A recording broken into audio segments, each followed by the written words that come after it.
안녕하세요. 연문천자문의 염정삼, 문준혜입니다. 이번 시간에는 제 29강 화인악적 복연선경의 8글자입니다. 네. 자, 그러면 이제 글자 설명을 조금 먼저 해주시고요. 네. 화인악적의 화는 재앙 화자입니다. 네. 인은 이날 인자, 악은 악할 악자, 나쁠 악자, 적은 쌓을 적자. 그래서 이 네 글자를 해석해 보면 화는 악을 쌓은 것에서 기인한다, 이렇게 해석할 수 있고요. 복연선경 할 때 복은 복복자, 연은 가장자리 연자라고 하는데 여기 네. 문장에서는 이제 기인하다라고 해석할 수 있습니다. 네. 선은 착할 선자, 경은 경사경자. 네. 그래서 복연선경 하면 복은 착한 행동에서 기인한다, 이렇게 해석하겠습니다. 이번 구절은 네. 이제 화를 당하는 거, 네. 복을 받는 거, 그런 것들이 어떻게 선행이나 악행과 연결이 되는지 네. 이런 거를 설명하는 구절이네요. 맞습니다. 네.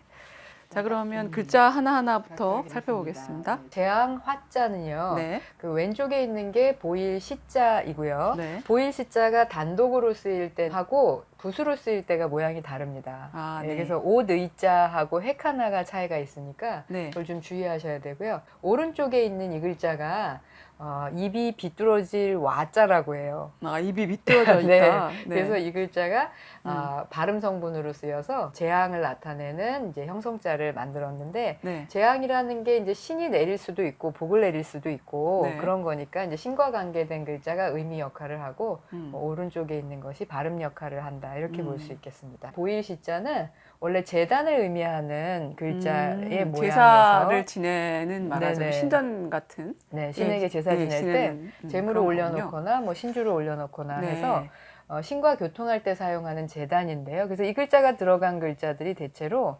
신과 관련된 것, 화, 복, 그다음 제사, 이런 것과 관련된 글자들이 많습니다. 그다음 글자는 인할 인자인데, 네. 인한다는 게 무슨 뜻인지 아세요? 우리는 이 글자를 뭐 인과 할 때 때 이렇게 쓰고요. 뭐로 인하여 이럴 때 쓰죠. 그렇죠. 예, 뭐를 예. 따라서, 뭐 때문에 이럴 예, 때 예. 보통 이 글자를 쓰죠. 맞습니다. 지금 네. 조금 전에 뭘 따라서 이렇게 네. 얘기하셨는데, 인한다는 게 바꾸지 않고 종전대로 그대로 따르는 걸 인한다고 그래서 한다고 해요. 우리가 인습이라고 할 때 네, 이 글자를 쓰죠. 쓰는군요. 예. 네. 그래서 이 글자가 예전대로 한다, 그대로 따라서 한다라는 의미의 글자로 쓰고, 네. 원인이나 뭐 이렇게 할 때도 우리가 이 글자를 쓰잖아요. 네. 그런데 글자의 모양을 보면 여기에서 그런 의미가 나왔다는 게 쉽게 파악이 되진 않습니다. 네, 소전만 보면 그냥 네. 무슨 테두리 안에 그냥 사람이 안에 들어가 그렇죠. 있는데요. 예, 네. 큰 대자가 일단 사람이 네. 손발을 벌리고 크게 서 있는 형태니까요. 네. 사람이 어딘가에 이제 들어가 있는 모습으로 보이거든요. 네. 그런데 이것의 이제 갑골문을 한번 보실게요. 네. 갑골문을 보시면 이 글자하고는 전혀 다른 형태를 하고 있죠. 네. 예. 잘 이해가 안 되는 네. 모양인데요. 어떤 가운데가 건가요? 이렇게 큰 네. 대자가 있고, 여전히 사람은 있고, 예, 그걸 둘러싸고 위아래에 있는 성분이 옷 의자입니다. 그러면 예. 사람이 옷을 입고 있는 건데 그거를 조금 더 자세히 그렇죠. 설명한 거군요. 네. 그리고 그것이 이제 서주시기로 가면 네. 무슨 삼각형 두 개 안에 네. 사람 인자가 들어있는 것처럼 보이잖아요. 그러니까 옷이라든지 이제 그 사람의 형체의 굴곡에 따라서 겉에 싸고 있는 부분도 굴곡져 있거든요. 그러네요. 그러던 것이 전국 네. 시대로 가면서는 이제 큰 입구에 해당하는 글자로 이제 바뀌게 됐어요. 그러니까 점차 사람 몸에 붙어 있던 것들을 벌리고 네네. 이렇게 해서 밖에 테두리를 크게 만든 글자이군요. 네. 그러면 사람이 입고 있는 옷이면 붙어 있다는 뜻인가요? 그렇죠. 그래서 이 글자를 이제 해석하는 사람들이 이제 네. 두 종류가 있는데, 네. 하나는 이 글자가 사람이 깔고 자는 요를 의미한다, 깔개를 의미한다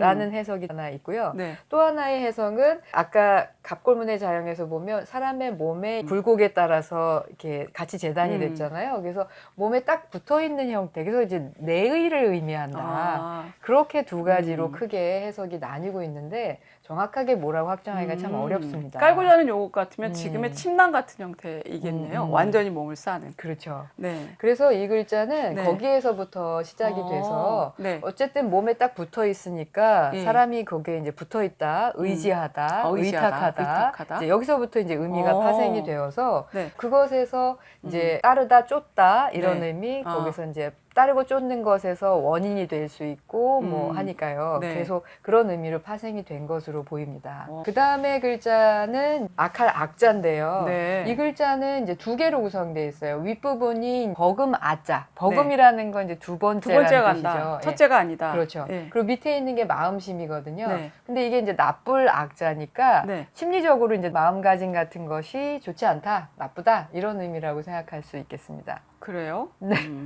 근데, 근데 표정이 어두우신데요? 아니 근데 이것만 해갖고는 악의 의미를 알 수가 없어서 혹시 그냥 이 버금 아자는 그냥 네. 성부로만 네, 그러니까 네. 다른 부분으로만 작동했다고 예, 예. 봐야 되지 않을까요? 예, 일반적으로는 성부가 소리로만 쓰이는 게 맞는데 네. 어떤 경우에는 소리 부분이 의미도 표현하는 경우가 종종 있거든요. 네. 근데 이 버금 아자가 허신의 네. 설문해자에 보면은 아. 이게 추야해서 추하다. 그리고 음. 이제 등이 굽어져 있는 곱추, 음. 곱추의 모양을 상영한 것처럼 설명이 돼 있어요. 아, 그래서 그래요? 이제 겉으로 볼 때 모양이 아름답지 않다. 이런 의미가 이 아자에 있는 것 같습니다. 요즘의 관점에서 보면 그렇게 좋은 글자는 아니네요. 우리가 사실은 뭔가 장애를 가지고 있거나 그렇죠. 보통 사람보다 못한 능력을 가진 사람들에 대해서 악하다는 음. 마음을 품거나 악행을 해서는 안 되고 오히려 삼가하고 조심해주고 배려해주는 마음을 가져야 되는데 네. 그렇게 보면 악자는 참 악하게 만들어진 글자네요. 네. 그다음에 이 글자가 발음이 또 하나가 더 있어요. 그렇죠. 예. 동사로 뭔가를 미워하다, 싫어하다 할 때는 악으로 발음되는 게 아니라 오로 오로 발음이 되죠. 하죠. 그래서 좋아하고 싫어함을 우리가 호오라고 하죠. 그래서 네. 호가 분명하다 이런 표현을 쓰는데요. 네. 그때도 이 글자를 사용을 합니다. 아, 네, 발음이 그렇죠. 두 개인 것을 네. 주의하시면 네. 좋겠습니다. 자, 그 다음 글자는 쌓을 적자인데요. 네. 적자를 보시면 왼편에 있는 게 벼화자고 네, 벼죠. 오른쪽에 있는 게 책자인데 이게 꾸짖을 책자예요. 네. 그래서 이 오른쪽이 발음 성분이고 네. 왼쪽이 이제 의미 성분입니다. 네. 그렇다면 무엇을 쌓아 놓는지가 확연해지지 않습니까? 볏짚을 쌓았나요? 그렇겠죠. 옛날에는 이제 네. 추수를 한 다음에 볏짚이나 이렇게 곡물 같은 것들을 쌓아 놓는다. 거기에서 이 글자가 쌓을 적자가 됐다고 이제 생각이 네. 됩니다. 그래서 뭐든지 오늘날에는 쌓는 것 꼭 곡식이 아니어도 그렇죠. 뭔가를 보관하고 저장하는 것도 이것으로 이제 표현을 하죠. 네. 그래서 적자가 들어간 것 중에 단어가 여러 개가 있죠. 네. 예를 들어서 쌓아서 올리다. 그래서 뭐 누적. 그렇죠. 시키다. 폭에서 네. 쌓아놓는 거 누적도 있고요. 모아서 또 올리다. 직접. 뭐 네. 이럴 때도 적자 네. 쓰고요. 그다음에 뭐 쌓았는데 쌓다가 다른 것이 못 흘러가게 막았다 그러면 적체돼 있다. 그렇죠. 적체 현상 뭐 이렇게 할 때도 이 글자를 혹은 뭐 씁니다. 적자가 들어가서 더 좋은 단어 생각나는 게 없어요? 아주 쉬운 게 있는데요. 적금을 붓다 아. 할 때도 이 글자를 쓰면 됩니다. 역시 문재인 선생님은 네, 그걸 좋아하십니다. 네. 네. 네, 여기까지가 이제 네. 네 글자였고요. 네. 그 다음에 이제 복자부터 보겠습니다. 네. 이 복자는 네. 아까 화자와 마찬가지로 네. 왼편이 보일 시자가 들어가 있고요. 네. 오른편에 들어가 있는 것이 가득 차 있다는 의미의 복자거든요. 네. 근데 지금 보면은 이게 한일자, 입고, 그 다음 밑에 밭전 이렇게 세 개의 글자로 구성된 것처럼 보이잖아요. 그러네요. 그런데 근문을 한번 보세요. 그러면 이거는 세 개의 별개의 글자가 아니고 이게 하나의 어떤 물건을 상용한 것처럼 상용한 보이는데 글자처럼 보이네요. 네네, 무엇처럼 보이십니까? 무슨 항아리나 동이 같은. 그렇죠. 요? 춘추 시기의 글자를 보면 그게 네. 더 명확한데요. 네. 아마도 이제 뭐가 술단지 같은 거 음. 거기에 이제 뚜껑을 덮어놓은 것 같은 모습이 재단에 보입니다. 바치는 이제 술단지였다는 그렇죠. 모양이죠. 재단에 바칠 때는 항상 재물도 있어야 되고 신이 흠양할 이제 술도 바치게 되니까요. 네. 이거는 이제 술단지, 그래서 술을 채워서 신에게 바친다. 신에게 바치면서 구하는 게 무엇일까요? 복을 구하는 거겠죠. 설문해자에서는 이 글자의 의미를 도울 우자라고 했어요. 그래서 신의 도움, 그것이 이제 곧 복이다. 이렇게 이제 생각하는 방식이죠. 앞구절에 배웠던 화자나 복자나 네. 모두 이제 신의 재단과 관계되는 것이 있어서 화를 내리거나 복을 내리는 건 모두 하늘에서 내리는 거고 인간과는 관계가 없는 것처럼 해석이 되는데 네. 꼭 그렇지는 않을 것 같기도 그렇죠. 하고요. 네. 전체적으로는 신이 복을 내리고 신이 이제 벌을 내리고 한다는 의미로 받아들일 수 있지만 그런데 신이 어떤 감정을 가지고 자기 네. 마음대로 이렇게 내리는 게 아니라 네. 인간이 어떤 행위를 쌓았느냐에 따라서 그게 음. 달라진다는 거죠. 결과적으로 보면 인간이 무엇을 쌓느냐에 따라 달라진다 하는 게 고대인들의 생각이었던 것 같습니다. 제가 이제 복자를 보면서 드는 네. 생각은 이렇게 신에게 술단지를 바치면 복을 내려준다니 술을 좋아하시는 분들이 보면 참 좋아할 글자다. 이 이런 생각이 글자가요? 듭니다. 예. 아, 그 안에 술단지를 바쳐드리면 참 좋아하는데 신이 술을 드시겠습니까? 바칠 술단지들을 아마 바친 사람들이 나눠 마시겠죠. 네. 근데 그렇게 하면 복을 받는다니 얼마나 술을 숭배해야 되는지 네. 그걸 가르쳐주는 글자다. 아, 이렇게 들고 나오면 네. 참 할 말이 없을 것 같은데 아, 어떻게 생각하세요? 뭐 떠오르시는 분이 계신가요? 아니요, 저희 주변에는 저도 술을 못하고 이렇게 술을 잘하는 사람이 있지는 않습니다. 네. 그런데 이제 저희가 같이 이 연문천장을 만드는 제작팀 가운데에는 현재 술을 좋아하는 동료도 있습니다. 네. 복을 받을 겁니다. 그죠? 네. 그 다음 글자는 네. 이제 연자인데요. 네. 우리가 오늘날의 이 글자는 인연이라고 할 때 이 글자 쓰죠. 어디로부터 앞에 인자 나왔는데 바로 맞습니다. 이 연자 예, 쓰는군요. 거기서부터 말미암는다, 비롯되다, 네. 따르다, 줬다 이런 의미거든요. 근데 원래 이 글자는 왼쪽에 실사가 들어가 있잖아요. 그렇죠. 그래서 이 글자의 원래 의미는 실과 관련된 아. 행위입니다. 그래서 설문해자에 보면 네. 이 글자가 옷의 가장자리 부분에 이렇게 시침을 넣어가지고 장식을 하는 것, 그것이라고 설명이 돼 있어요. 그래서 그래요? 가장자리에 넣다 보니까 가장자리, 가라는 의미가 첫 번째 의미다. 거기에서 이제 앞에를 따라서 이렇게 장식을 넣다 보면 앞에 거 하고 뒤에 거 하고 계속 이어지다 보니까 이것이 이제 연이어지다, 뭐 앞에서부터 비롯되다 이런 의미로 이제 파생이 된 것으로 해석이 됩니다. 앞에 인자도 그렇지만 따라가다, 뭔가에 이어지다 이런 것은 정해져 있는 어떤 선? 왜 옷도 만들어진 옷을 따라가야 그 다음에 장식을 하잖아요. 그렇죠. 네. 그런 것처럼 그런 의미로부터 온 글자들이네요. 네, 그렇죠. 그래서 원래부터 이 네. 글자가 가진 첫 번째 의미보다는 네. 거기에서 파생된 의미가 현재는 더 많이 유통이 되는 글자라고 할 수 있겠습니다. 그래서 이 글자는 이 문장에서 네.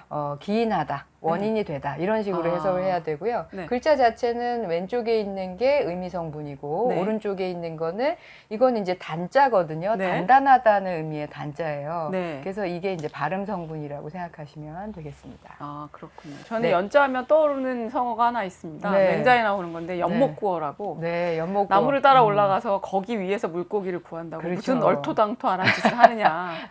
그럴 때 사용하는 네. 사자성. 거기서 사자성어죠. 사용하는 게 이 연자입니다. 네. 그때는 이제 쫓다, 따라가다, 나무를 그렇죠. 따라서 올라가다 이렇게 네. 이제 해석이 되는 거죠. 네, 그 다음에 글자는 이제 착할 선자인데요. 이제 좋은 글자가 나오는군요. 네. 네. 지금 우리가 보고 있는 착할 선자하고 모양이 조금 다른 글자가 제시가 되어 있죠. 네. 이 글자에 보면은 양양자가 있고 말씀원자가 두 개가 있거든요. 네. 네, 그래서 원래 이 글자는 허신의 설문해자에 보면은 네. 양하고 말씀원 두 개로 이루어진 회의자로 되어 있어요. 아, 말씀원이 두 개 있는 네네. 글자도 있고, 네. 말씀원이 하나 네. 있는 글자도 있고, 네, 이렇게 그렇습니다. 된다는 겁니까? 그게 원래 지금 어. 선자를 보시면 네. 이게 무슨 구조일까가 이렇게 글자 모양만 봐선 딱 떠오르지가 않거든요. 근데 이 글자는 원래가 양자하고 말씀 언하고가 결합된 글자예요. 자, 이 글자를 한번 보시면 네. 이 글자는 위에가 양양자가 보이시죠? 네. 그리고 밑에가 말씀 언자가 분명하게 보입니다. 그거가 조금 이제 간화되고 음. 변형이 되면서 현재의 예서에서 자형이 된 네, 거군요. 그렇습니다. 근데 원래 이 글자 외에도 네. 말씀원이 두 개가 들어가 있는 글자가 원래부터는 글자예요. 글자예요. 네. 이게 근문에 해당하는 글자인데요. 네. 거기에 보면 양양자가 분명히 보이고 네. 양 옆으로 말씀원이 두 개가 있죠. 그렇죠. 그래서 말씀원이 두 개가 있는 걸 설문해자에서는 말을 다투다. 두 사람이 네. 말로 다투다 이렇게 해석이 돼 있거든요. 말로 다투는 거하고 선한 거는 사실 그렇죠. 그렇게 큰 이게, 관계가 없고 오히려 예. 반대되는 뜻까지도 읽을 수 있는데요. 예, 의미가 이게 양하고 말로 음. 다툰다 이게 잘 의미가 잘 연결이 되질 않습니다. 네. 그래서 나중에 그 네. 자형이 아무래도 하나인 것으로 양양자하고 말씀 언자의 결합으로 이제 더 간단하게 이제 네. 변하게 된 거죠. 이것이 선하다는 의미를 나타내는데 네. 자, 설문해자에서는 이 선자를 네. 길할 길자, 길하다라는 의미로 네. 풀어놨어요. 그러면 양이 들어간 글자가 왜 길하다는 의미냐? 네. 이 고대에는 이 네. 양이 들어간 글자가 상당히 좋은 의미의 글자가 많습니다. 저 먼저- 아름다울 미자. 그렇죠. 그렇죠. 네. 그다음에 이 글자도 그렇고요. 그다음에 오를 의자, 옳다 네, 그러다 그러네요. 할 때 네, 의자도 오를 그렇고요. 의자도 그 예, 예. 이 성분이 양이네요. 그렇죠. 네. 그다음에 상서롭다, 길하다는 아. 의미의 상자도 보면 네. 보일 시자 옆에 이 양양자가 네, 들어가거든요. 그래서 그래서- 고대인들은 네. 이 양에 대해서 네. 상당히 길하고 좋고 음. 또 선하고 이런 음. 의미로 받아들였던 것 같아요. 자, 그다음 글자는 이제 경사 경자인데요. 네. 경사라는 건 이제 좋은 일이죠. 그렇죠. 이 글자가 좀 구조가 복잡합니다. 네. 우리가 이거 축하다라는 뜻으로 경자도 많이 쓰고 맞아요. 무슨 경축일 경축. 네네. 예, 그럴 때 쓰는데 네. 소전의 자연을 보면 음. 무슨 동물의 모양 같은 네. 그런 머리 같은 모양도 붙어 있고 네. 발도 있고 네. 가운데 보면 뭐 심장 같은 것도 붙어 있고 맞습니다. 그래요. 맨 위에 있는 글자는 네. 사슴록자에서 아, 그렇군요. 밑에 부분이 조금 빠진 거고요. 네. 가운데에는 이제 마음심자가 있고요. 네. 그 다음에는 사람의 발을 의미하는 글자가 아. 들어가 있어요. 이 글자를 네. 허신의 설문해자에서는 네. 가서 네. 남을 축하한다. 음. 그런 의미의 글자라고 설명을 해놨어요. 네. 일단 소전을 한번 네. 보실까요? 많이 변화되긴 했지만 해서의 자형보다는 훨씬 네. 그 위에 있는 게 네, 그래도 사슴 이제 뿔의 사슴의 모양이. 뿔의 네. 모양이 보이고 네. 가운데 들어있는 이 부분이 이제 심장을 의미하는 아, 마음심자가 마음. 있죠. 네. 그 다음에 그 밑에 있는 것이 이제 사람의 발바닥을 상징한 글자. 아, 발을, 그래서 이제 네. 걸어가다라는 걸어가다. 의미. 그래서 글자 그대로 마음으로 어떤 축하할 일을 네. 가서 이제 축하해 주는 거죠. 사슴과 그런데 무슨 관계가 있죠? 그렇죠. 그게 네. 이제 질문인데 갑골문화 한번 보시면 네. 이게 진짜 완전 사슴이에요. 뿔이 있고요. 네, 그다음에 소전에서 보이는 발바닥 모양은 없지만 네. 중간에 마음 심자가 들어가 있죠. 아, 사슴의 마음인가요? 아닙니까? 네, 그거는 이제 자형만 보고 그렇게 해석하면 그러면 안 됩니까? 네, 안 네. 되고요. 네. 이 글자는 역사적인 배경이 있는데 아. 고대에는 제후들이나 네. 또는 높은 신분의 사람들이 축하할 일이 있을 때 네. 사슴 가죽을 가지고 가서 축하를 하는 일이 있었답니다. 선물로.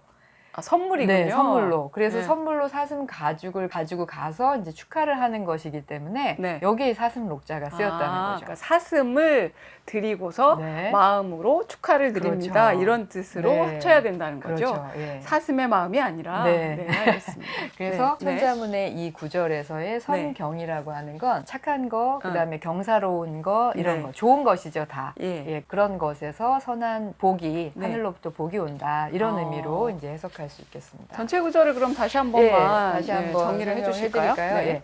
화인, 악적, 복, 연, 선경 이렇게 네. 하면 화라고 하는 것을 악을 쌓은 데서 기인하고 그다음에 복이라고 하는 것은 선하고 경사스러운 일에서 네. 말미암는다 이렇게 해석할 수 있고요. 그 해석만을 들어보면 그냥 우리가 익숙하게 알고 있는 권선징악의 개념이 그렇죠. 딱 드러나죠. 예, 예. 근데 혹시 중국 고전에서는 이거에 대해서 이렇게 딱 연결해서 네. 살펴볼 만한 구절이 있나요? 예, 있습니다. 아, 주역에 있어요? 네. 곤깨라고 하는 괴에 보면 네. 우리 적선지가의 필류여경이란 말은 네. 많이 들어보셨을 텐데 아, 그래요? 그런 예. 말 처음 들어봅니다. 네.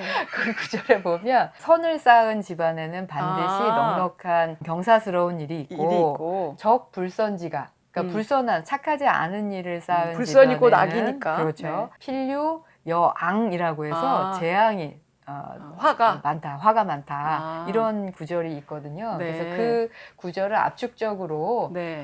표현했다고 생각이 됩니다. 네, 그래서 이것은 그렇군요. 우리가 네. 지난 시간에 배웠던 구절하고도 좀 연결이 되어서 아, 그래요? 예. 지난 시간에 배운 구절은 공곡전성, 그 다음에 허당습청의 8글자였습니다. 그렇죠. 예.